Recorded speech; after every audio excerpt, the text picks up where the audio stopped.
मनरेगा योजना का नाम बदलने को लेकर अब गुजरात में सियासत गरमाने लगी है। केंद्र सरकार ने मनरेगा का नाम बदलकर कर दिया है जी यानी गारंटी फॉर रोजगार एंड आजीविका मिशन ग्रामीण। इसके बाद से कांग्रेस समेत सभी विपक्षी दल सरकार के इस फैसले का जमकर विरोध कर रहे हैं। अब गुजरात में भी कांग्रेस पार्टी ने इस मुद्दे पर विरोध प्रदर्शन का ऐलान कर दिया है। आज गुजरात कांग्रेस के अध्यक्ष अमित चावड़ा ने प्रेस कॉन्फ्रेंस की और इसकी जानकारी दी गई। साथ ही साथ केंद्र सरकार पर मनरेगा को कमजोर करने के आरोप लगाए। उन्होंने कहा कि सरकार ने मनरेगा से मिलने वाले रोजगार खत्म करके करोड़ों गरीब लोगों की रोजी रोटी के गारंटी को छीन लिया है। ये सरकार ने मनरेगा का नाम बदल के महात्मा गांधी जी जो हमारे राष्ट्रपिता है उनका तो अपमान किया है, लेकिन कानून को डाइल्यूट करके आने वाले समय में बजट आधारित एक स्कीम में कन्वर्ट करने का प्रयास हो रहा है। जो पहले केंद्र सरकार 90% बजट देने वाली थी उसको कम करके 60% कर दिया। 40% स्टेट गवर्नमेंट बजट देगी, ऐसे जो प्रावधान किए हैं उसकी वजह से काफी स्टेटों में ये मनरेगा का जो कानून है उसको सही तरह से इम्प्लीमेंट नहीं किया जाएगा, लोगों के अधिकारों को छीना जाएगा और लोग बेरोजगार होके शहरी क्षेत्रों में जाने के लिए मजबूर होंगे।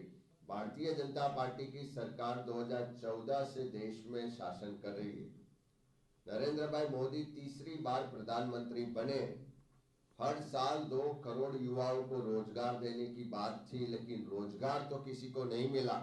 लेकिन कांग्रेस ने जो मनरेगा के कानून के तहत देश के ग्रामीण क्षेत्रों के लोगों के रोजगार को सुनिश्चित किया था, अधिकार दिया था, गारंटी एक्ट बनाया था, उसको डाइल्यूट करके ग्रामीण क्षेत्रों के लोगों के अधिकारों को छीनने का काम ये सरकार करने जा रही है। वडोदरा में इंटरनेशनल काइट फेस्टिवल की धूम है। आसमान में उत्सव के रंग बिखरे हुए हैं। इस काइट फेस्टिवल में वसुदैव कुटुंबकम की झलक भी देखने को मिल रही है, क्योंकि इस फेस्टिवल में 20 से ज्यादा देशों के 160 पतंगबाज हिस्सा ले रहे हैं, जो रंग बिरंगी और अनोखी पतंगों के साथ शानदार करतब दिखा रहे हैं।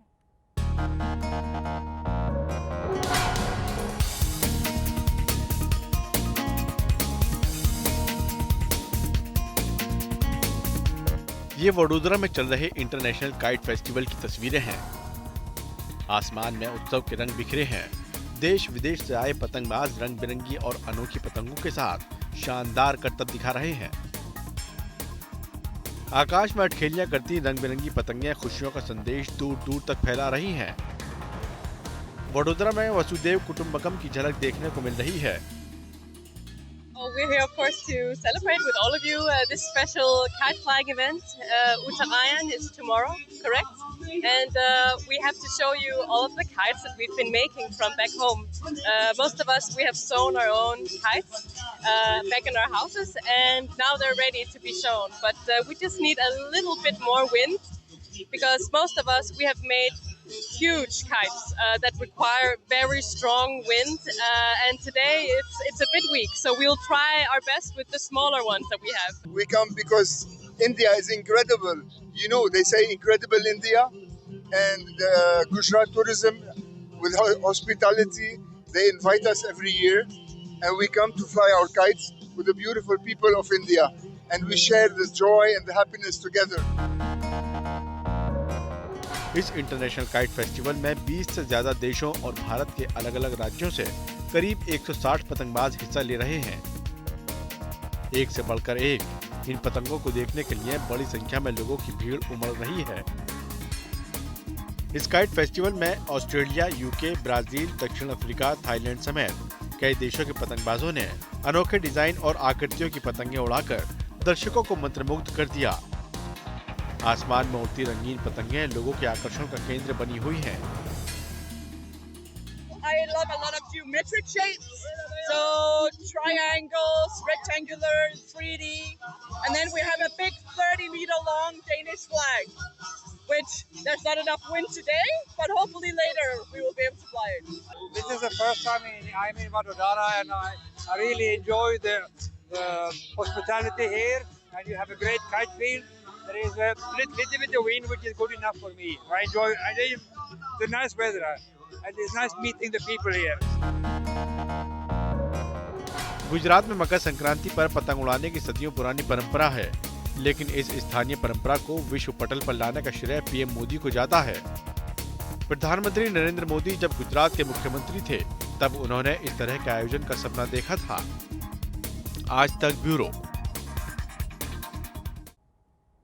उत्तरायण यानी कि मकर संक्रांति के मौके पर मेहसाणा का मोढेरा सूर्य मंदिर एक अलग ही छटा बिखेर रहा है। परंपरा और उत्सव की विरासत समेटे सूर्य मंदिर में उत्तरार्ध महोत्सव की रौनक देखते ही बन रही है। पारंपरिक वेशभूषा में कलाकार अपनी प्रस्तुति से सबको लुभा रहे हैं।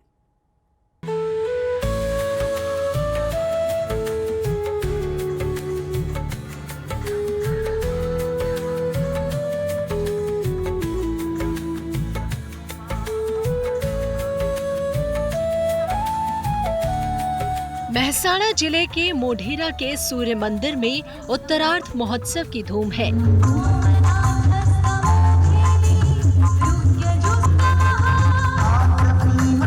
पारंपरिक परिधानों में कलाकारों की मनमोहक प्रस्तुति हर किसी को लुभा रही है।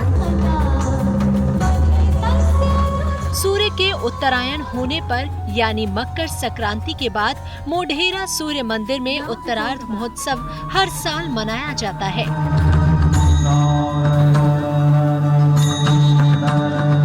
भव्य मोढेरा सूर्य मंदिर गुजरात की धरती पर शौर्य संस्कार और भव्यता का मंदिर है, जिसकी हर दरो दीवार और यहाँ का कण कण यहाँ की विरासत से लोगों को जोड़ता है।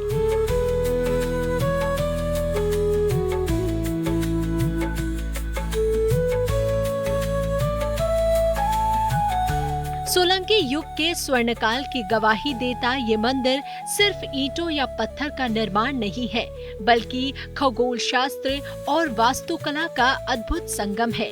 तो वहीं उत्तरायण पर होने वाला उत्तरार्ध महोत्सव यहाँ की सांस्कृतिक विरासत का प्रतीक है। महोत्सव में लेजर शो के जरिए भव्य पेशकश भी की गई। मकर संक्रांति के बाद इस मंदिर में उत्सव का ऐसा ही माहौल बना रहेगा और पुष्पावती नदी के किनारे बने सदियों से सूर्य उपासकों की आस्था का केंद्र रहे सूर्य मंदिर की शोभा बढ़ाता रहेगा। मेहसाणा से मनीष मिस्त्री, ब्यूरो रिपोर्ट। शक्तिपीठ अंबाजी में मिनी महाकुंभ की जबरदस्त रौनक है। यहाँ आस्था, भक्ति और विश्वास की बयार बह रही है। एक तरफ साधु संत कठिन तपस्या में डूबे हुए हैं, तो विदेशी भक्त पूरी तरह से भारतीय संस्कृति के रंग में रंगे हुए हैं। अलग अलग देशों से आए ये भक्त तमाम सुख सुविधाएं छोड़कर अब भारत में रहकर भक्ति में लीन हैं।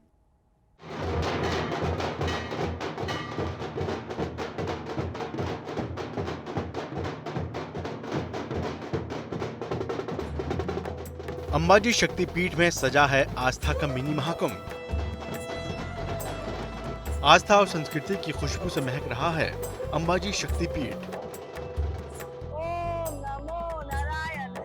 विदेशी भक्त भी पूरी तरह से भारतीय संस्कृति के रंग में रंगे हुए हैं। हर तरफ भजन, कीर्तन और मंत्रोच्चार की गूंज है और आस्था का समंदर हिलोरे मार रहा है।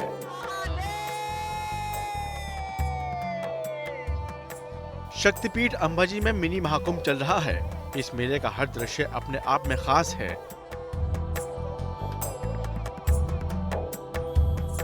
एक तरफ साधु संत कठोर तप और साधना में मग्न हैं, तो वहीं विदेशी श्रद्धालु हिंदुस्तान की सनातन संस्कृति और आध्यात्मिक चेतना में डूबे नजर आ रहे हैं। जर्मनी, रूस और तुर्की से इस मिनी कुंभ में आए इन साधकों के लिए भारत अब सिर्फ घूमने की जगह नहीं, बल्कि एक आध्यात्मिक घर बन गया है। यह है जर्मन की मेखला, जो 22 साल से योग टीचर हैं। ये जर्मनी छोड़कर पिछले 5.5 साल से भारत में रह रही हैं। मेखला सभी 12 ज्योतिर्लिंगों और 51 शक्तिपीठों में से 44 के दर्शन पूरे कर चुकी हैं। अब लद्दाख में ध्यान करती हैं और वैदिक ग्रंथों के साथ भगवद गीता का पाठ सीख रही हैं।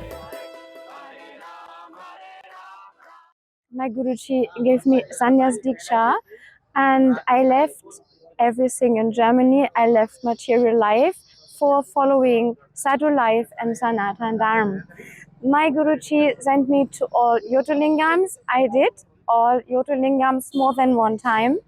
Then I started to visit the Shakti Peeths of Satima. I visit already 44 Shakti Peethas from 51.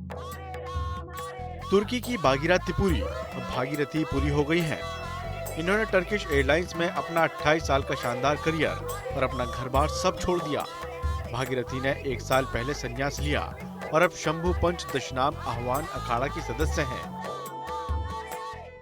Om Namo Narayan. My name is Bhagirathi Puri. I am the member of Shri Shambhu Panchtastam Avahan Akhara. I come from Turkey and I am now stay Ambaji. I come here to Ambaji Kumbh. Shri Mahant Vijay Puri Maharaj Ji organized this magical Kumbh.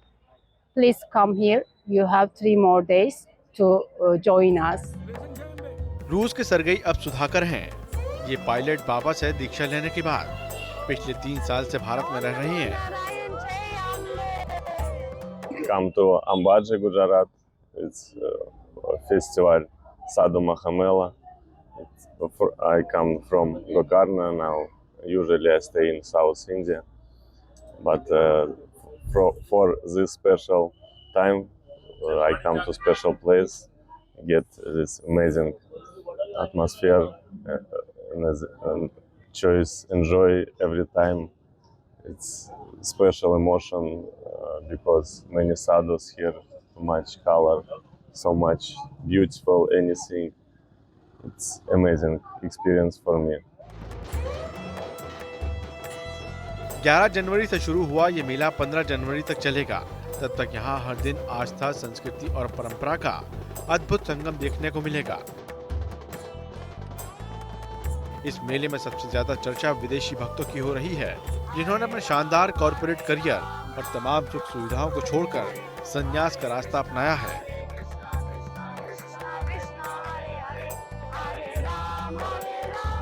Ambaji से शक्ति सिंह राजपूत के साथ आज तक bureau.